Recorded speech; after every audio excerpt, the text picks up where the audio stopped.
What page is that? Page 164. 164.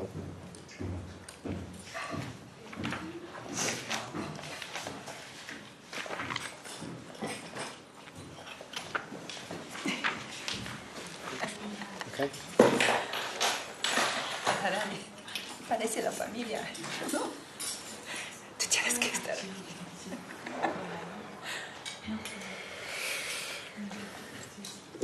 Emana durmati samsara vitore. Emana durmati samsara vitore. Emana durmati samsara vitore. Emana durmati samsara vitore. Podiyachinuami. Apodiyachinuami. Jana kono mahajane Otavami jajana kono Mathaya tume Matai Soya kori more patita dekhiya koi lo amare kiya Bola soya koi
Bhakti Vinoda Kandiya Kandiya Panatayi Bhakti Vinoda Kandiya Kandiya Panatayi Bhakti Vinoda Kandiya Kandiya Panatayi Hare Krishna Krishna Krishna Hare Hare Krishna Hare Krishna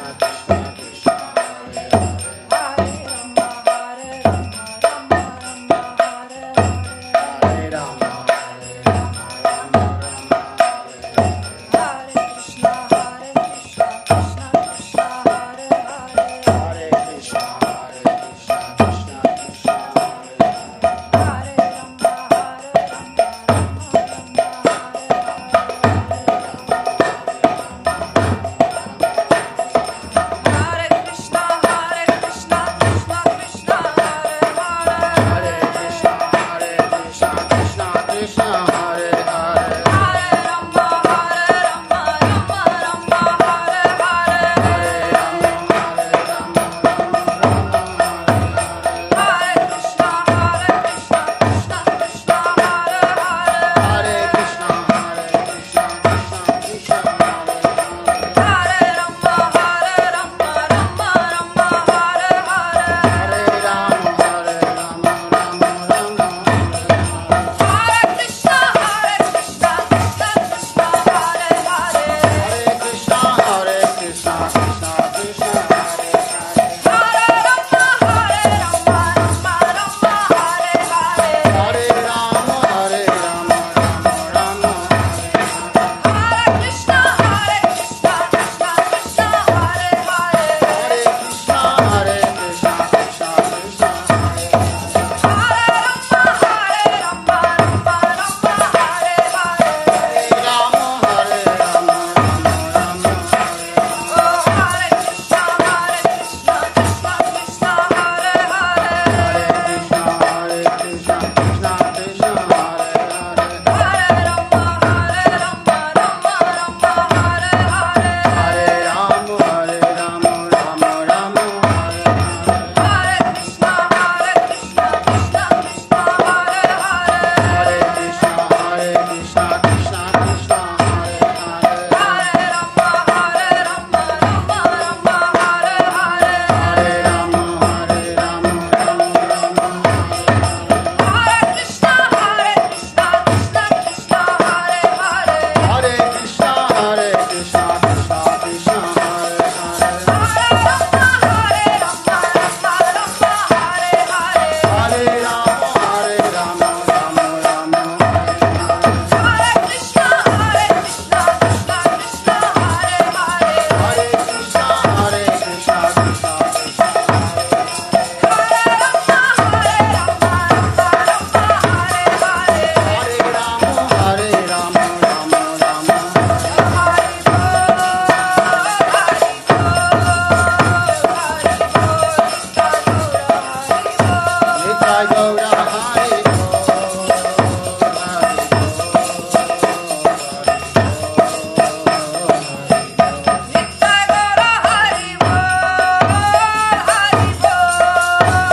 Rama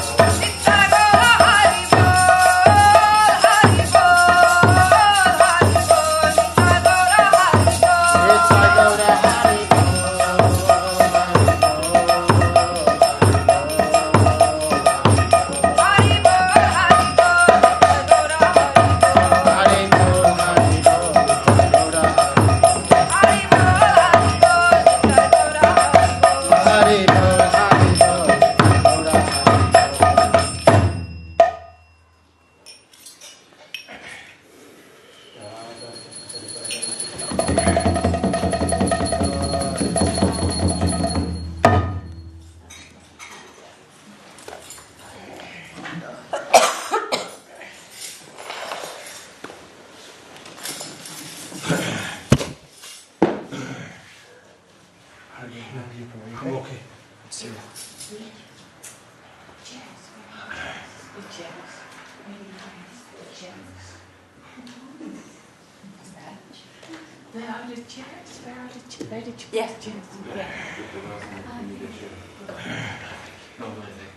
Vishakha. What are we doing? Maybe What should we do? we all start to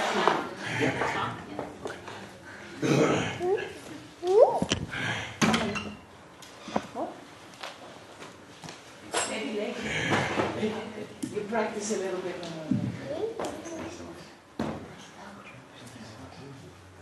This is your first visit here? And how did you connect?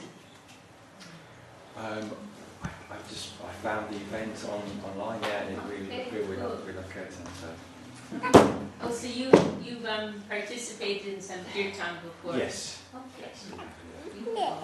Where was that? It was a couple of weeks ago in It was an event. yeah. Okay. We are getting more into chanting, that's why we are Yeah, and trying to mantras. chant more.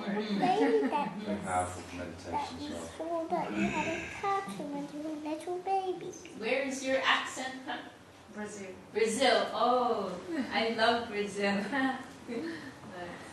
I used to go at least once a year Yeah? before COVID hit. Yeah. Yeah. I Just love for Brazil. holidays? Oh,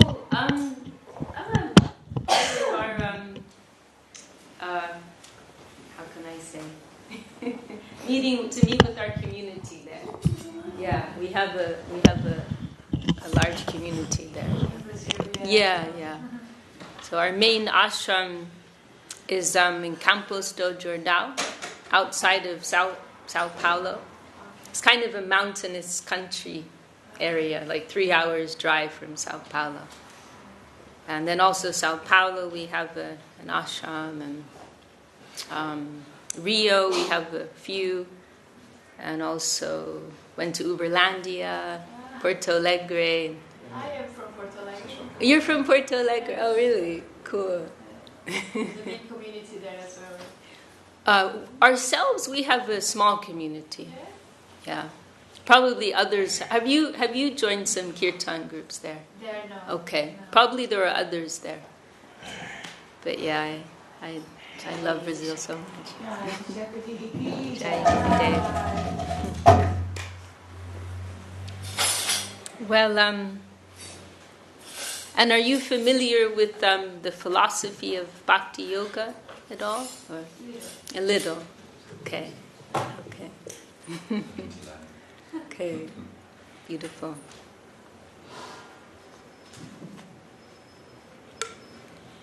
Well, and this is Lord Chaitanya, Mahaprabhu, Lord Chaitanya, who we see him as an avatar of the divinity, who came into this world especially to spread the practice of kirtan. The Vedas, you've heard of the Vedas? The Vedas are the ancient scriptures of India. They were put into writing about 5,000 years ago. But we see them as having first been revealed in this world at the beginning of time. And the beginning of the creation, you can say. And then at the beginning of this current age, because we're told that persons of previous ages, they had more highly developed intellects, and so traditionally this knowledge was passed on, orally from person to person, and they could retain in their memory, all this knowledge.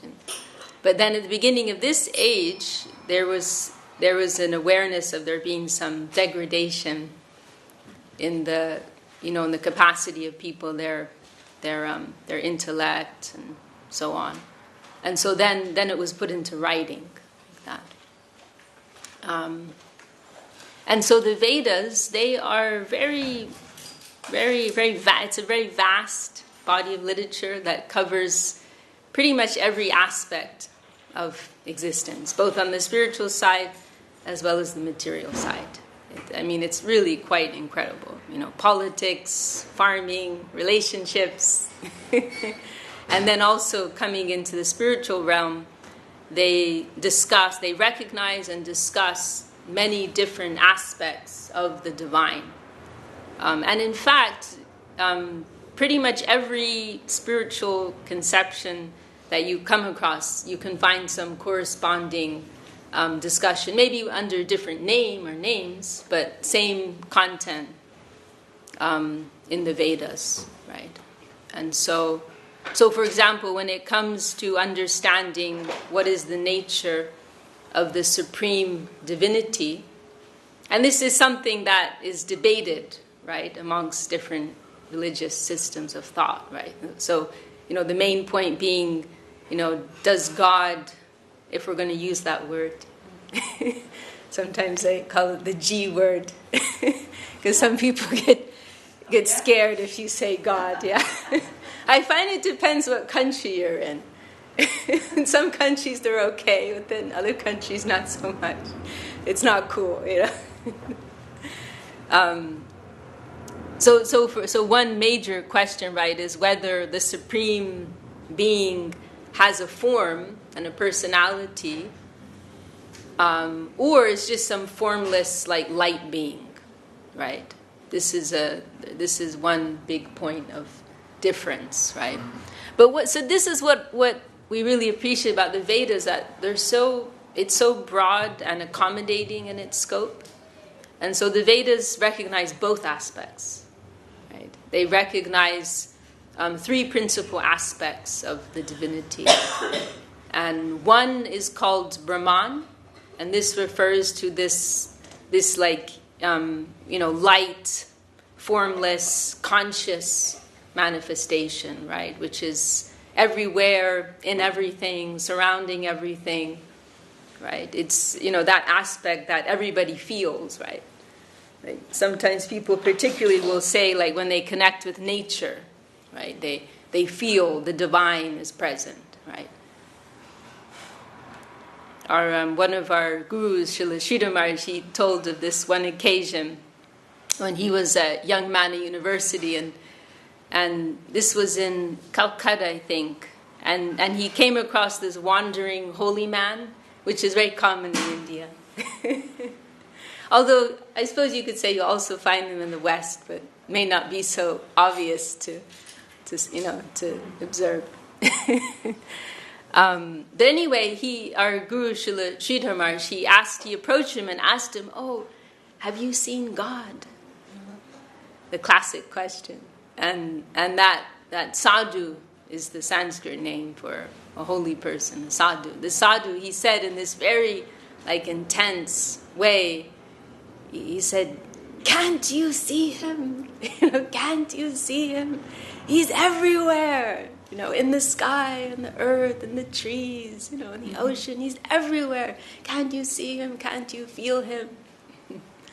And he made a very strong impression on our teacher, Śrīyukta Maharaj. So this is one aspect of the divinity, right, that anyone can feel, right, at any moment in their life, right? And so the Vedas describe this as the Brahman expression. But then the Vedas also, so the root meaning of this word Brahman is greater than the greatest, and always becoming greater. So it's a very huge, vast expression. And then the second form that the Vedas discuss is called Paramatma. And Paramatma, literally it means supreme soul. Atma, you probably heard that word. Atma is soul. And so Paramatma means supreme soul. And so this is described as being a very tiny manifestation of the divinity, and which, while the Brahman aspect is all-encompassing, the Paramatma aspect is all-penetrating and very, very tiny, existing within every single atom. The Paramatma is said to also live within the heart of every living entity, and is the sustaining life force of every living entity. The Paramatma it's said the Paramatma is kind of like a neutral form. It acts also something as a witness, right, for the activities of every living entity, and then is involved in the dispensation of karma, right, according to their actions. And there's one helpful analogy given in the scriptures. So we are Atma, right? We are the individual finite soul.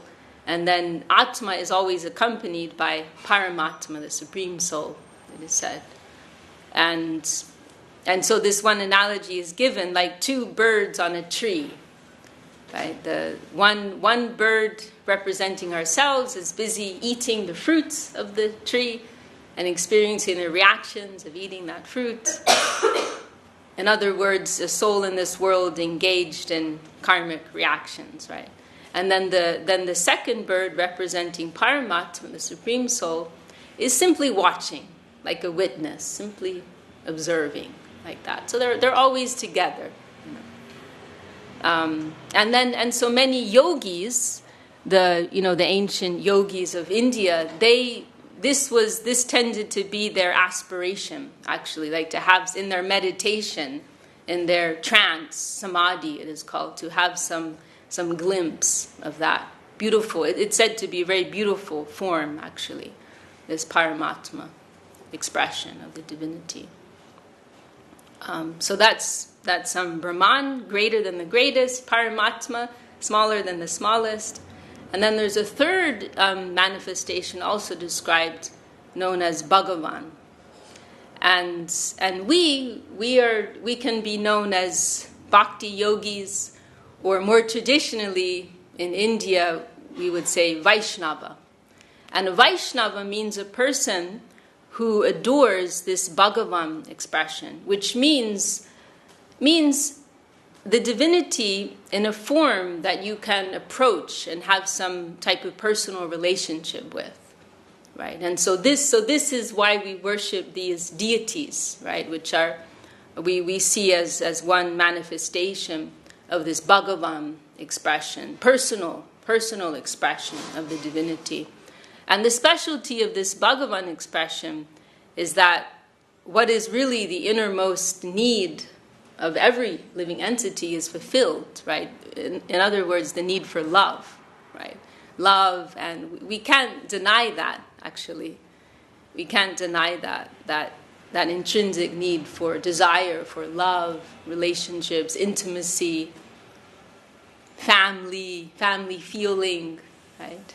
We have one book called Home Comfort, which has been prepared from the talks of one of our teachers, and he mentions there that just the word home is enough for us, right? Just hearing the word home is enough to attract our hearts, right? There's some very deep feeling in all of us for this need for home, and home is a place where we are accepted, where we are loved, right? And he says very beautifully there, home is the place where we don't have to think about our own needs, right? Because everyone there is trying to take care of us even beyond what our conception of what we need may be, right? And so you can say what is very special and unique about this type of worship and adoration of the divinity is that we have this opportunity to experience a family life, with the divinity in a very personal and, loving way. And so in our temples, we in this world, we can say, right, we have these material bodies, right? We are intrinsically Atma, but at present we are covered by these bodies of flesh and blood, right? And we don't actually have the spiritual vision to perceive the Atma, right? Or the divinity. And so this deity form, it's a very special expression of the divinity where the divine is coming down into the physical plane, right, in a way that we can perceive. But when we attain a liberated state, then we can engage in a more dynamic, living, active relationship, right, with the divinity. So this is like a special form for souls like us, right? And of course, we are very limited beings, right? And so, as I said, right, our interaction with the divinity is limited. But still, in our temples, in our connection with the deity, we get to experience some feeling of a family life, with God, with the divinity. And so we have these arati worship ceremonies. You'll be able to experience it afterwards. And they're offering food, throughout the day, just like you would. Oh wow, it's a nice surprise. Welcome, Prabhu. So he's treated like a family member, you could say. Yeah. And then I also wanted to mention a little bit about kirtan. Kirtan is something that's described in the Vedas to be the recommended practice for this particular age of time, right? Because as I mentioned, the Vedas, they present a very detailed, very vast body of knowledge, and they give a very detailed explanation about the nature of reality. And so one of the points that is discussed is that this worldly plane is constantly revolving in a cycle of 4 different ages of time. And according to the nature of the society, the people, in any given age, there's a recommended spiritual practice, right? And so this age that we're in is described as the age of quarrel, not surprising. It's seen as the most difficult, challenging age. And so for that reason, this very simple, beautiful, sweet practice of kirtan has been prescribed, right? Whereas in previous ages, intensive yoga, meditation, austerities, and so on were recommended. In this age, we don't have such great powers of concentration, right? Our capacity for renunciation is also not so great, right? And so and it's also very polluted, right, in this age. The senses are incredibly strong, right? So it's difficult to really engage in serious spiritual practice. And so for that reason, this very wonderful practice of kirtan has been given. It's like a special gift for this troubled age, you could say.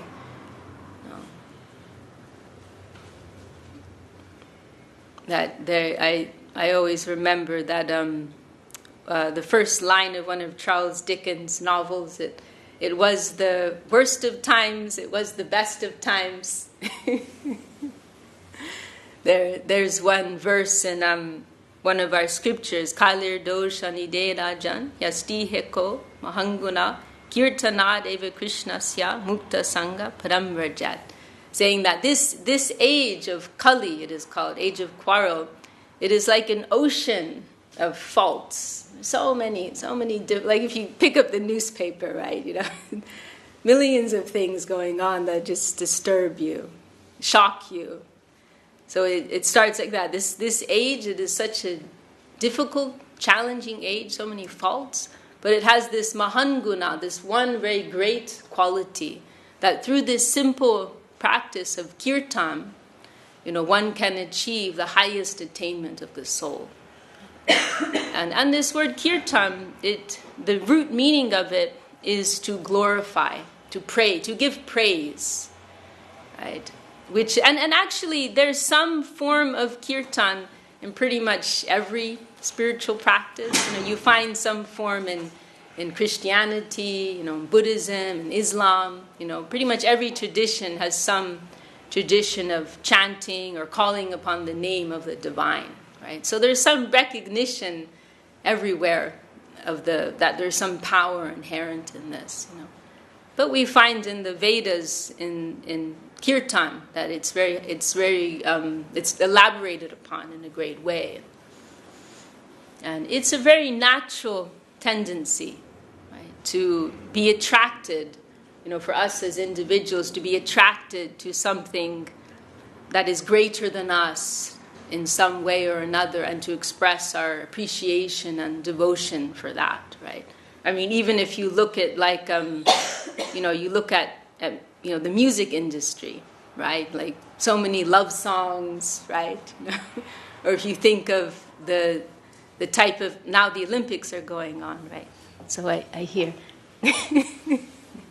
how many athletes, right, are celebrated, right? And how many teenagers, they like to put posters of their favorite stars on the wall, right? So it's very natural, this expression of praise and appreciation. It's a very natural expression of the soul. And our Gurudev, he made this very nice comment once. He said, like, if you look in Aboriginal cultures, like, these people, they're living in the natural environment, and they're looking around them and seeing, the stars and the sun, right? The rivers, the trees, they are all so beautiful. They're so much greater than us, and they're worshiping that, right? They're adoring that. So it's a very natural tendency for the soul.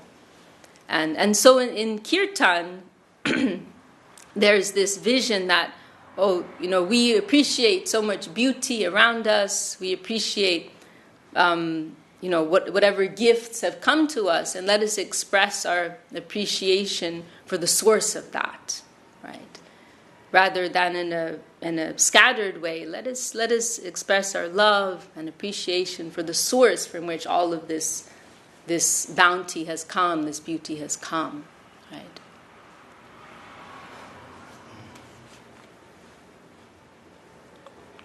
And our principal object of adoration, or kirtan, you could say, is Krishna, who is the word, you've probably heard the word Krishna, right? Yeah.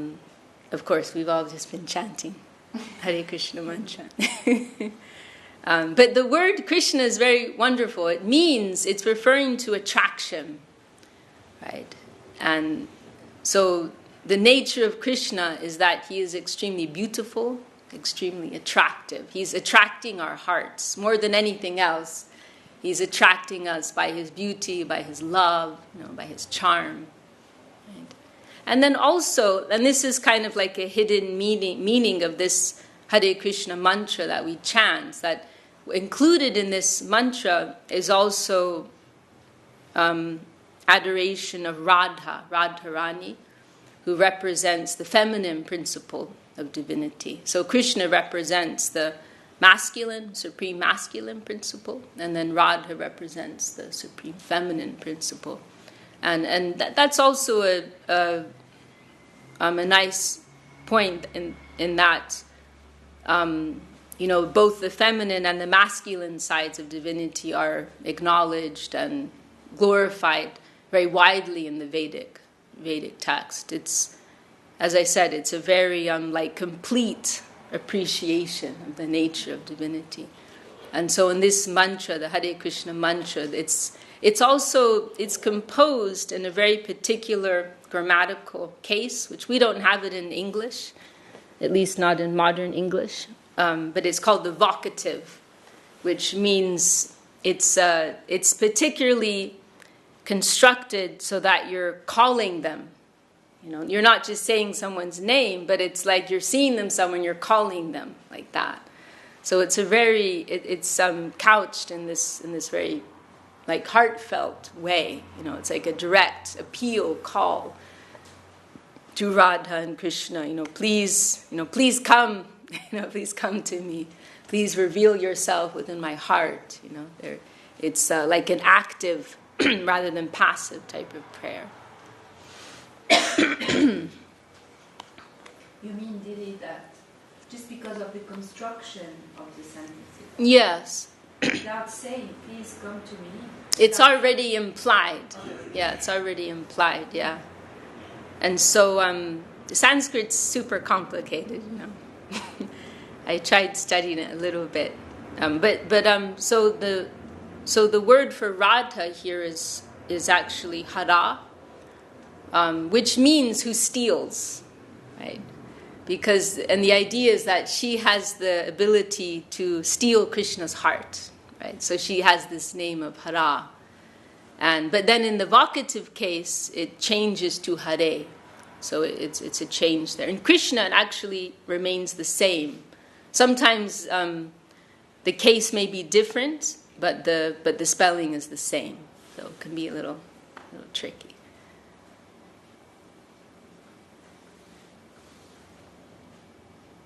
What else was I going to say? So yes, it's by nature, it's like an active call, an active prayer to Radha and Krishna. And so this practice of kirtan has this twofold effect of, on one level, it's very purifying, because the Vedas recognize that intrinsically we are all pure beings, but at present in this worldly plane we've become covered by these different layers, right? There's the physical layer composed of so many material elements, right? Earth, water, fire, air, ether. Then there's the subtle body also, and that's the Vedas also discuss that in a lot of detail.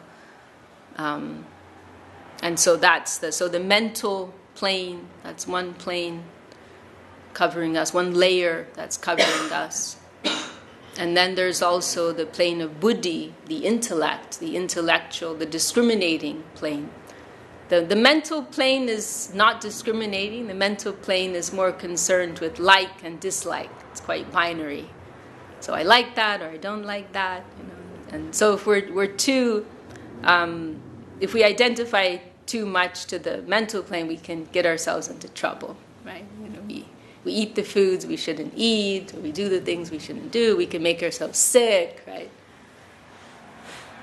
So the mind is, and you see especially in young children, right? The mind is very strong, and you can't reason with them because the intellect isn't so developed yet. And so, you can't explain, you have to take this medicine because you're sick.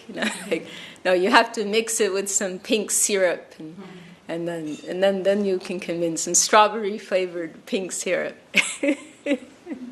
and then they'll take it. Right? But then there's the plane of buddhi, the intelligence, and that's involved with discrimination and analysis and reason, like that. And then most subtle is the ahankara. And that's ego, the plane of ego. And that's the most subtle and insidious of all the layers. It's tricky to identify because our whole conception of self and identity at present is tied in with that. And so it's the reason why we identify with our current circumstances. Right? Because if we look at our present experience with the eyes of Scripture, the eyes of Veda, this current experience is like one point on an infinite line, right? Just as we're experiencing a particular body, culture, birth, in this lifetime, we've experienced, myriad different permutations of that in previous, right? Human, animal, plant, right? And the thread of karma is wheeling us along, right? And taking us to different births, different experiences. Sometimes more enjoyment is involved, sometimes more suffering, according to the karma that we are creating for ourselves, right? And so now we may be experiencing, I'm a female, I'm British, or whatever, but I could have been, a frog in Africa in my last life, right? Or whatever it may be, right? So why is it that I'm identifying so much with this current experience, right? Why do we freak out about tiny little things that are happening at this moment in time, right? Why? It's because of the ego, and it creates this narrow vision that causes us to identify with our particular environment and circumstances at present. And so that can be very tricky to detect within us because it's so subtle and so deep rooted, right? And then beyond but the thing is, right? And I feel like this is why the practice of mindfulness has become very popular. If anyone just sits for a few moments, like quietly with themselves, then you can start to see these different voices and different energies playing out, right? And you can kind of like zoom out of your current experience and your current existence and get some perspective, right? And actually it's not such a big deal if that lady was a little rude to me, or not such a big deal if I got a bit of a pay cut, or whatever it may be, right? It's, this is just one moment within eternity, right? So then if we can get past these layers of the subtle temporary, and it's all temporary, that's the thing, right? And there are some schools of thought that will say everything's an illusion. Actually, we will say, from our perspective, we will say that all of these things, not exactly an illusion, but temporary. So from that perspective, you could say an illusion, because it's temporary. But we don't have to, Isham Prabhu, we don't have to deny the validity of our current experience, right? It has its existence, but it's a temporary truth, right? It's not an absolute truth, right? It's not a permanent truth, right? And so I don't have to fixate myself on it so much. So then if we get past these temporary layers, then we come to the Atma, then we come to the soul, right? And that's that eternal spark that's within all of us. And that's described as being composed of Sat, Chit, and Ananda, which means eternity, consciousness, and joy, bliss. Right? Sounds pretty good, doesn't it? And there's a very nice analogy that's given in the Bhagavatam, one of our scriptures, that it gives the analogy of the moon on a cloudy night. That if you look up at the sky on a cloudy night, you can't see the moon, right? You can see the light of the moon behind the clouds, but you can't see the moon. And so, but it would be foolish to say that there's no moon, right? Because the moon is there because you can perceive the clouds, right? But it's a curious situation because those clouds are obscuring that moon, right? So you can't see the moon because of the clouds. And so our relationship at present with the Atma is like that, that we can't see the Atma, that we can't see the light of the Atma directly because it's covered by these other layers. But at the same time, those layers are only visible or only activated because of the presence of that light of the soul in the background, right? In one place, one of our teachers, he says very nicely that and it's a very practical way to see things, right? When anything's too close to you, you can't see it, right? Just like your glasses, right? And they're right, you can't see them because they're right in front of you. And so when these layers are so tightly bound up and so close, then you cannot perceive them, right? And so this is where the purification of our spiritual practice comes in, that it kind of creates this space, right? And this distance where the light of the Atma becomes more potent, more prominent. And then we're able to perceive more clearly the distinction, the separation between all of these different layers, right? And things get more difficult because the nature of this truth is that it is beyond the perception of these senses, these empiric senses, right? So because the tendency of our mind and intellect is that we want to look at it under a microscope, right? we want to discover the God particle, right? That's the only way we're going to believe it, right? But it doesn't work. Like, fundamentally, that approach does not work, because the nature of that higher substance is that it's imperceivable to these senses. It's of a totally different nature, right? And so that's why. So I sometimes like to think of spiritual life as a kind of experiment, right? Like, the scriptures and the sages, they can only like give us their recommendation of what works, but you actually have to try it out yourself, because you can't prove it in the pages of a textbook. You can't perceive it with your fleshy eyes, right? It's of a different nature. And so we can just follow the practices, the path that's been recommended, right? And then we have to actually experience it ourselves. That's the only way. That's the only way. And this is why faith is actually important, because we have to want to experience it, actually. And that presupposes that there's some faith in the possibility, right? That this higher thing exists, right? Right.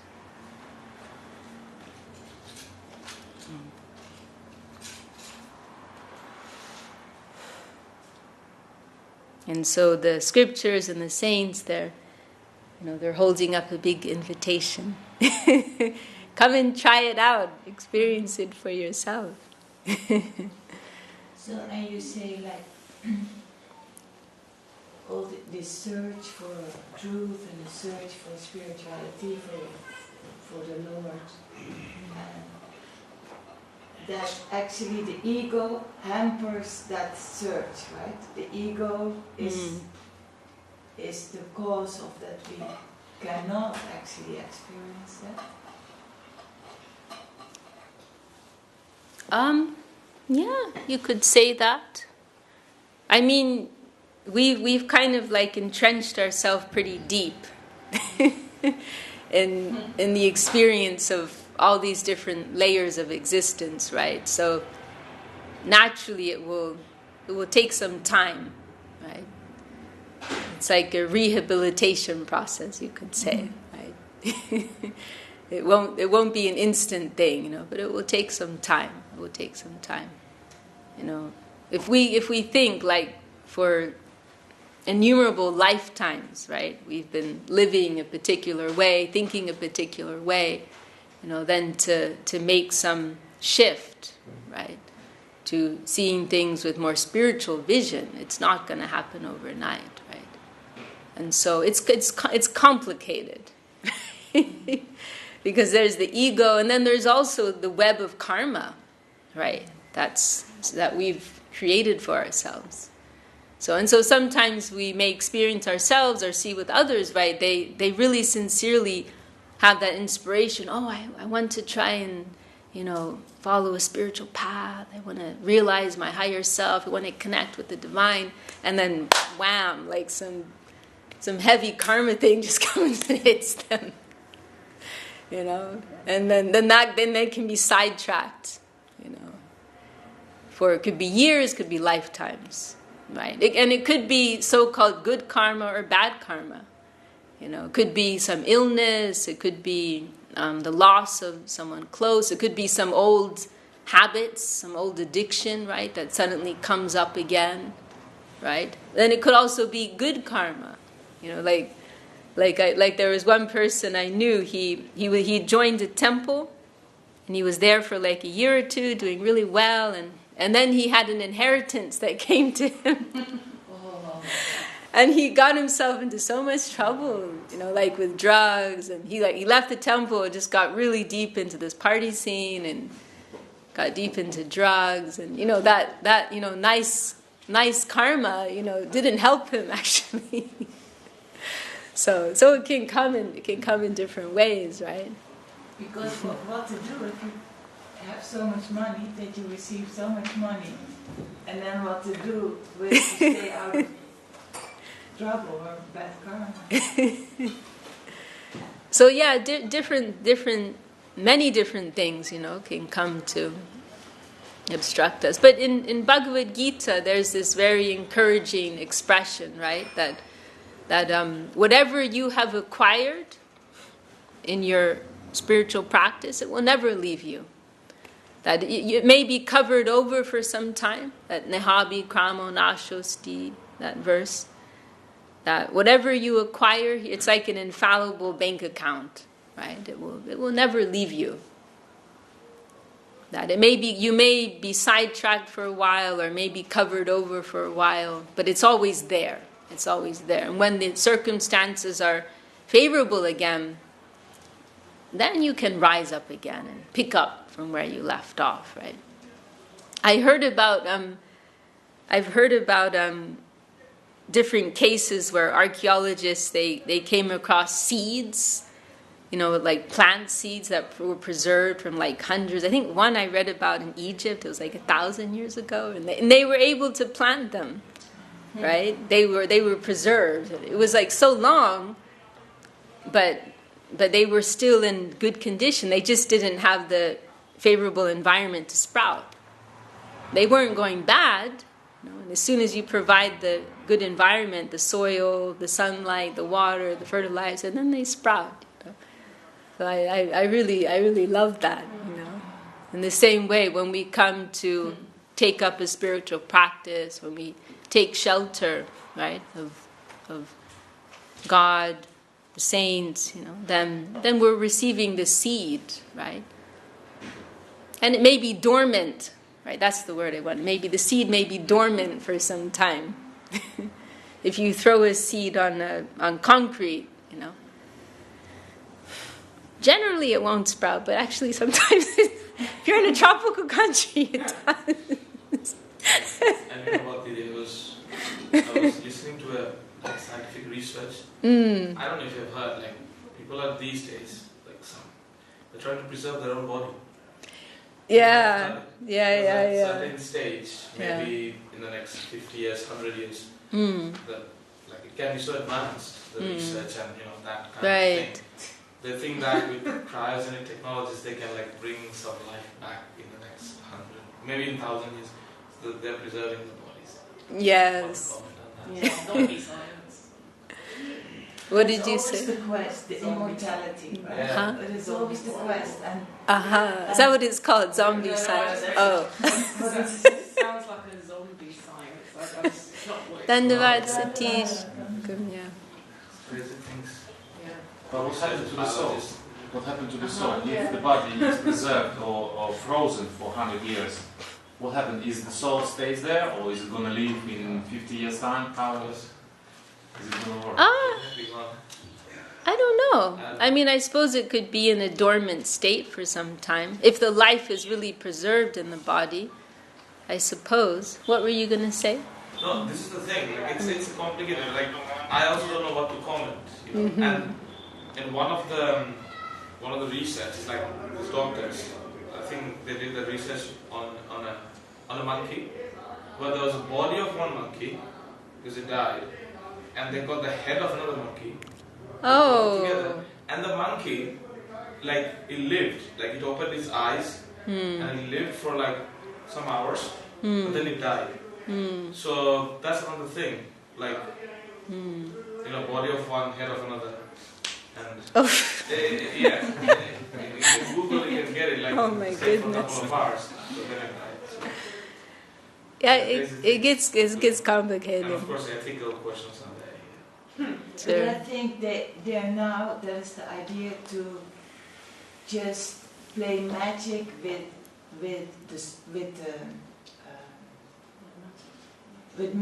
matter, cloning. Yes. And they're playing with that, right? They intellectually they wanna present themselves as a sort of god, right? Yes. That's what they want anyway. They think that they're God already. Yes. So, and that is what Gurudev said. If they're gonna do that more advanced with the physics and playing with that, then it's going really, Kali Yuga is really going to hit our heart. Because if you're going to play as God, playing with entities and cloning, then it's very demoniac. And I remember in one of the books I read where, like, how the life is evolved. And there's this famous scientist, his name is Miller. They call it Miller experiment. There's like a glass bowl, and they give all the ingredients to, and some lightning, and then how the life is produced, something like that. He was giving a lecture in a class, and there was this sannyasi. He was a PhD student. He's Bhakti Śrīyukta. And he was there in the class, and Miller was giving the lecture. And then he finished the lecture, and everyone was clapping. And Sripad Maharaj, that time, student, he stand up and he had a question, and he said, "Okay, Miller ji, I will give you all the complex sugar and polysaccharides, and these are basically chemical ingredients. So I'll give you everything, not only the basic elements, the complex elements. Can you produce the life?" And he said, "I don't know." So that's the thing. Yeah, in the future they think they will. Yes, that was something like God, that for the future. And that will never happen. Yes. That will never happen. They cannot create spirit where everything coming from. That's the thing. It's foolish. It's very foolish. That's the thing. Life comes from life. Yes. Well, I've been thinking about this since you gave the class in Green Street on Sunday, where you mentioned about the biasness, right? And you mentioned it today as well, just how situated we are in this false sense of identity within how we identify ourselves with our environment. And I was hoping you could advise us how we can break through that kind of biasness that's actually misdirecting us. Well, it depends who you ask. And if you ask me, then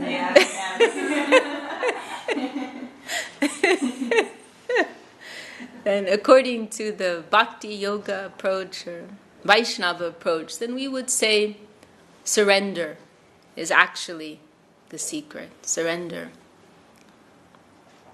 This is the real solution, we can say. There are temporary solutions. And the Vedas also, they discuss different approaches to this problem, right? It's a problem.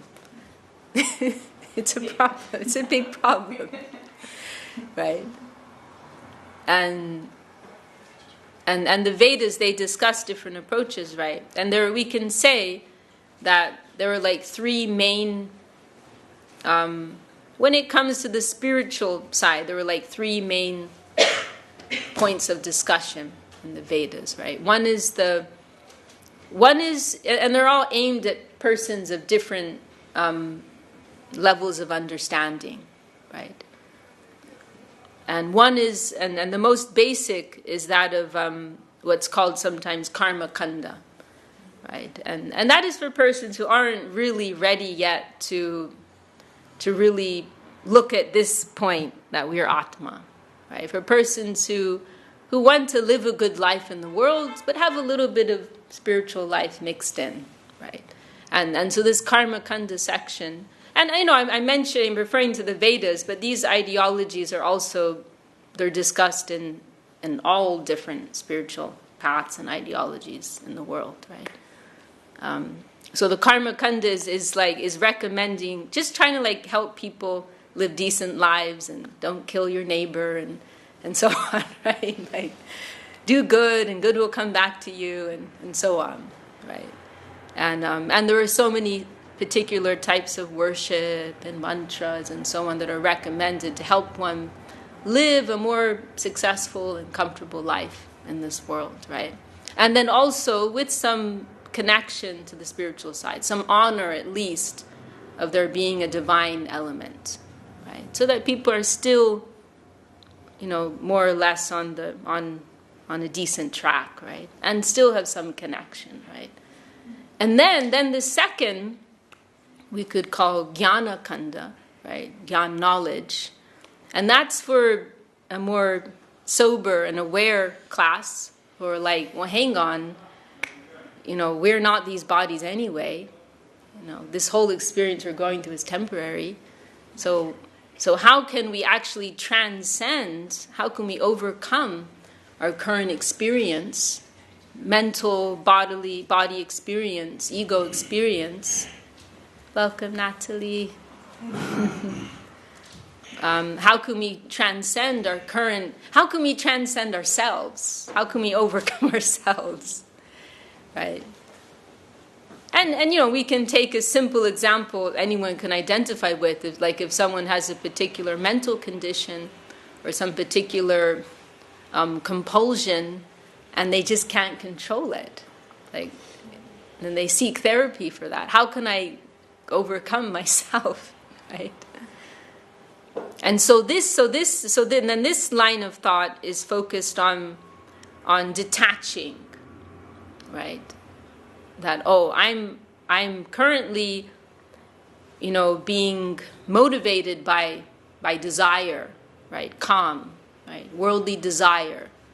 I desire this, I desire that, and this desire just ends in frustration, and it doesn't represent my true self. So I want to just get away from that. And so then this path is focusing on detachment, renunciation. The solution to desire is to renounce desire. Desire is a problem. It needs to get rid of desire, right? And so there's also the Buddhism, for example, is focused on that, and various ideologies in the Vedas as well. They're focused on that, and so there's renunciation. Meditation will also be included there. Yoga practices. And then austerities, study of knowledge, right? And then through that, one can actually become free from desire, right? And one can begin to experience the presence of Atma, because we aren't feeding into the impulses of the mind, right? It's like a type of starvation process, you could say, right? You're not feeding into the dictates of the mind, then it just starts to dry up, right? And then you'll be free from that, right? There will be like a screaming baby phase, right? I want my candy, right? But if you just ignore it, then eventually it will fizzle up, and then that person will begin to actually experience the presence of the Atma, the soul within them, right? So this is that second ideology, Gyan, right? And one can actually attain moksha through this type of approach, liberation from material entanglement, right? But then there's a third class, right? And that's the Bhakti school, right? Bhakti is devotion, right? Or the Vaishnava school. And they say, well, hang on, that doesn't actually fulfill me, Like just becoming free from desire, becoming free, becoming free from entanglement in this world, that doesn't equal happiness and fulfillment, right? I got out of prison. That was fun for a while, but that felt really good for a while. And is that going to be like a book cover? I got out of prison. Okay, well then what? What did you do that was actually meaningful and fulfilling in a positive sense? Oh, I'm not suffering anymore. That's going to be really great for a while. But then it's well, just being free from suffering, that's not actually enough, right? I want to experience joy, right? And I know that the joys of the body and the senses, they don't usually have a happy ending.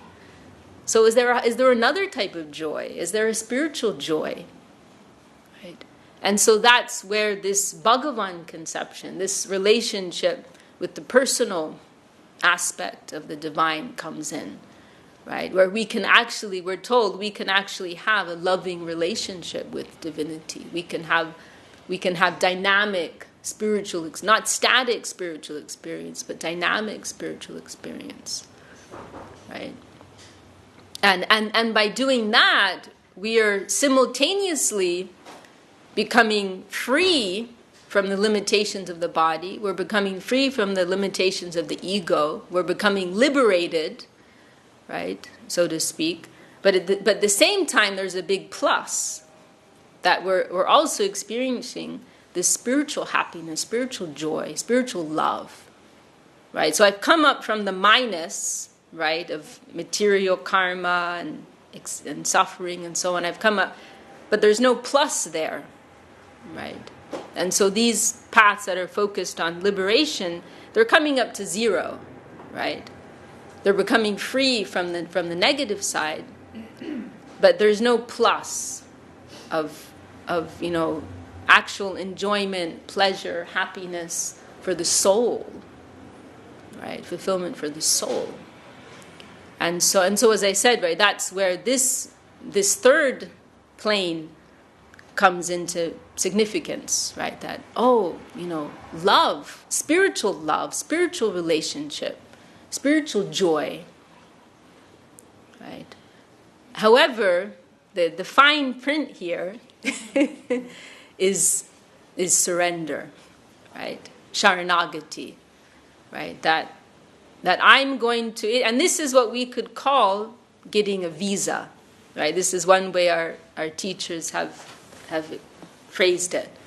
That coming to the level of the soul or attaining liberation, that's like getting a passport, right? Oh, now I know who I am as an eternal spiritual being. That's like you're getting a passport.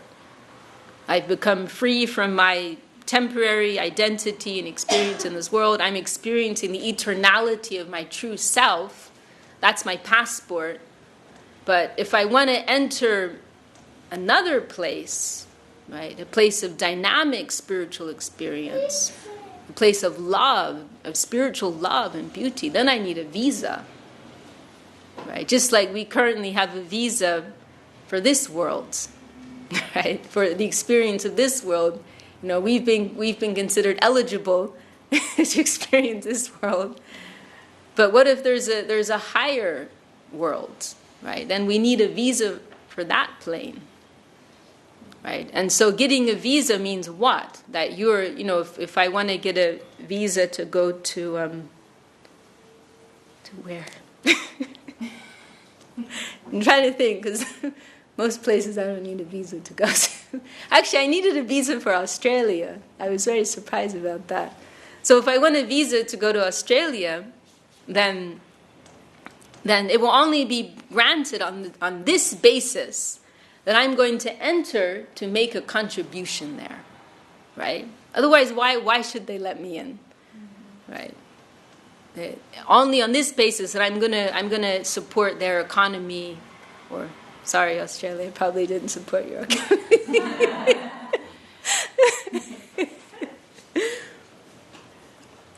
That I'm going to make a contribution in some way, in some form or another, right?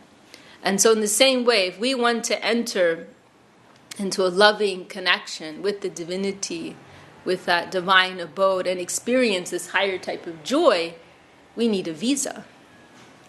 And so that means that we need to prove that we're not going there, to loot. We're not going there to exploit. We're not going there to project our own ego, right? Our self, what's that word?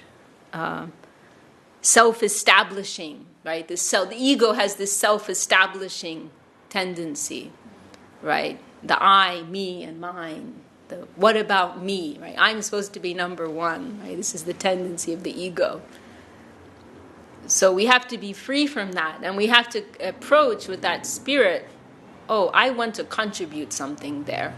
I don't want to go and be the starring character, but I'll be very happy to be a supporting character, you know. No, then we can have a place there, right? And one way that we can see it in a very logical sense is that if we want to experience something higher than us, if we want to experience something better than ourselves, it has to be with the spirit of submission, or the spirit of a student, you could say. If we want to contact something greater than ourselves, then it has to be with the spirit of humility, right? And that I want to dedicate myself to that higher thing. Tarit Prabhu. I want to dedicate myself to that higher thing. Not that I expect that higher thing to serve me and to follow the dictates of my own limited ego. Right? So it is like that Paradise Lost, right? Milton, to reign in hell or to serve in heaven, right? It comes down to that, right? And so there has to be this spirit of surrender, right? That I don't know who I am, what I am, but let me be as you see me, right? Let me be an instrument of your will, right? Of that higher will. Let me exist to serve that higher will, right? To serve that higher beauty, that higher love, right? I want to serve that. I want to love that.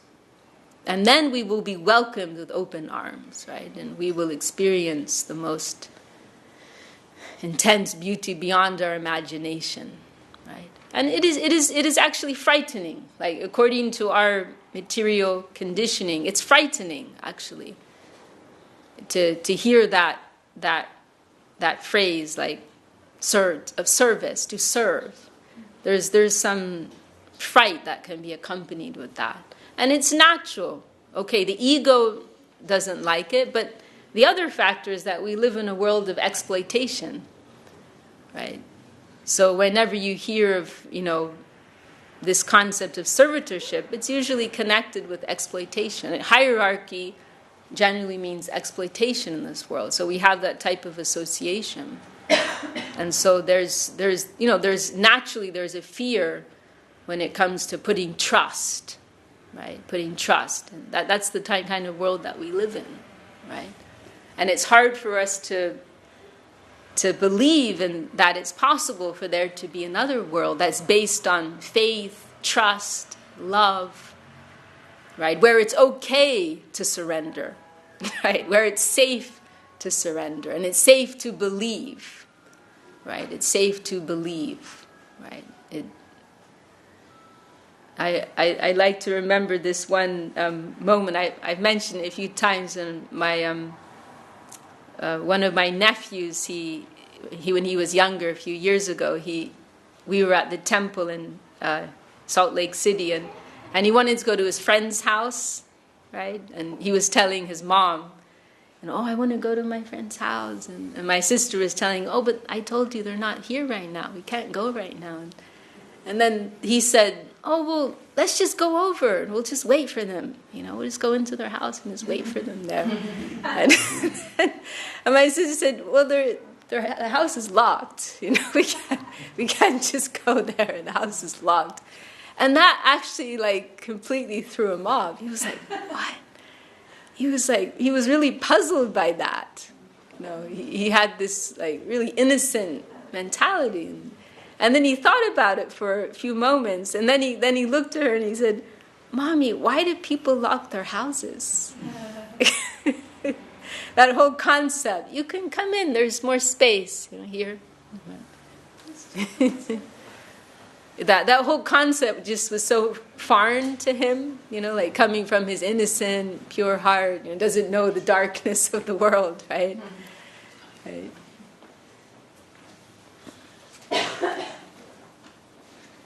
Vishakha, you said the surrender and the connection, the loving connection with the living God, that is like what you say, we have locked our houses, and now by gradual process, by unlocking and surrendering and opening our hearts, then that is there. And we are familiar with the concept of passport and visa. Does it mean passport and visa is actually the mercy of the Lord who brings us in higher and higher levels of that living connection, although not conceivable so easily, but feeling as the most strong than anything material? Well, that's a good question. And I would say there are two ingredients for that magical chemical combustion to take place. Two ingredients. And one is that mercy, that love from above, as you said. And the other is our own desire and our own effort, right? That we have to show, I really want this, right? We have to put in a little effort to demonstrate our eagerness for this higher connection, this higher experience. Wow, right? Navali is here, Chai.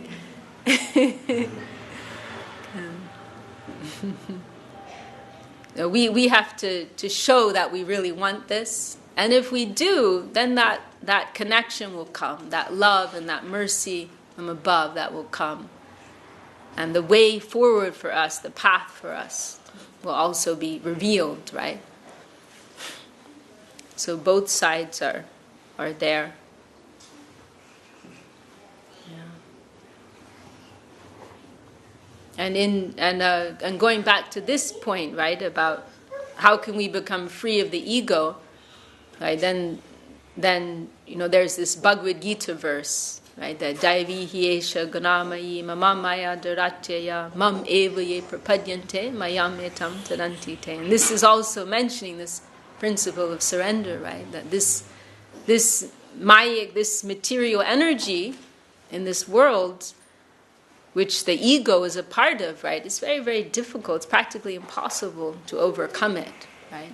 But if we make that movement of surrender, right? Surrender to the divinity, surrender to Krishna, then immediately, that, well, may not be immediately.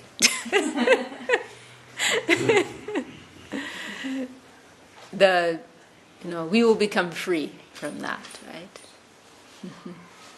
Welcome.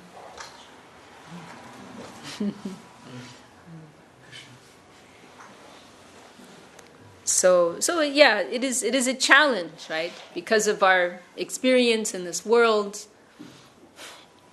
and it can be challenging to have the courage to surrender, actually, right? To have that faith that, there's a loving guardian who doesn't want to exploit me, he doesn't want to take advantage of me, but only wants to give to me, only wants to help me, right? That actually takes courage. That takes a lot of faith and courage to be able to make that movement from the heart, right? Not just in a bodily way, but really deeply from the heart, to make that movement towards divinity. That takes courage, actually. It takes courage. But if we can, then we will experience that reciprocation, right? As our Gurudev would say, we are not approaching a dead thing, right? We're not approaching dead matter. We are approaching something living. It is subtle. That is the problem. We're approaching something subtle. So it is challenging. It's difficult. It's going against everything that our empiric senses are telling us, right? But just because it's subtle doesn't mean it doesn't exist, right? I don't see the air in front of me right now. It doesn't mean it doesn't exist. I don't see the love that you have for me, but I know it exists. So many things are subtle that it is an irrevocable fact that they exist, right? And in fact are more powerful than anything of a physical nature, right? Ultimately, it is the subtle that moves the gross, right? Just as it is the spirit that moves matter. Right? So if we are able to take that leap of faith, right, in our approach towards the invisible, we will experience the reciprocation, right? We will experience it. Sometimes we hear also like eventually, maybe difficult, eventually everybody will come to this conclusion that after so many lifetimes or many life forms, many planetary systems, that eventually we all come to the conclusion, yeah, we belong to God, we want to serve God. There is the real happiness. Isn't that so? I won't say no to that, Chachidiri. No objections on this side. we certainly hope so. Well, it's been a really lovely discussion with a lovely group here. Maybe there's some questions for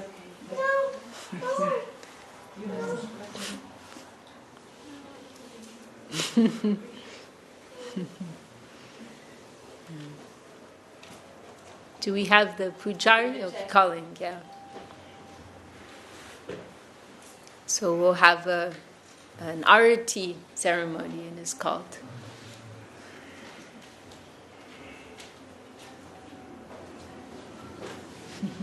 What is your name, Prabhu? Karuna. Karuna, okay. Is this your first time here? This is my second year. Okay. Nice. And how did you connect? Who did you connect with? What do you mean? Or is there like a friend here who invited you, or how did you hear, or you saw something online? Last time I was here, one of your brothers gave me a card. Okay, nice. I often look online, so I see you online a lot. Okay. Nice. Do you live in London? Yeah, I do, yeah. Okay, well, nice to meet you.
Raja Shri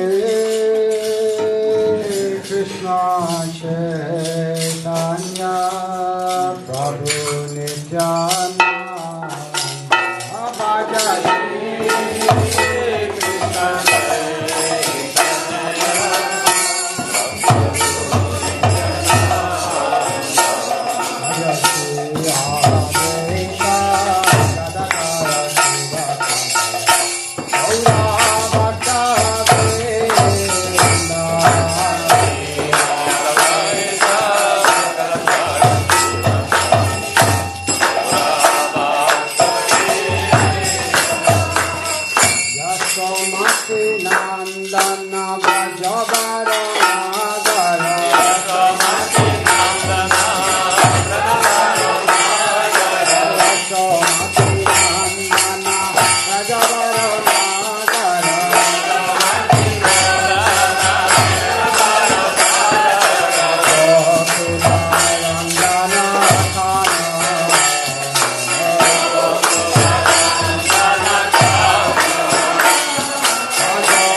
Jai